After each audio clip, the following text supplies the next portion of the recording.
There was a young student named Yusuf, sitting with his teacher in class.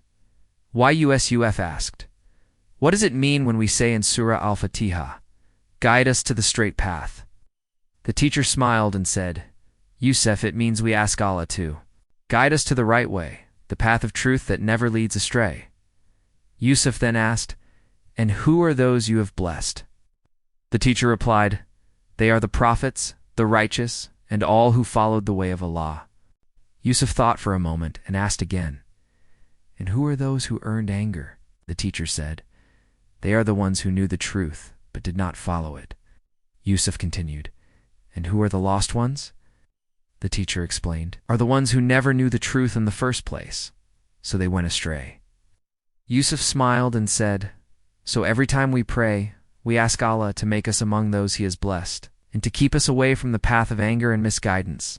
Teacher smiled warmly, placed his hand on Yusuf's shoulder and said, "Well said, Yusuf, and that is why we always end with Ameen."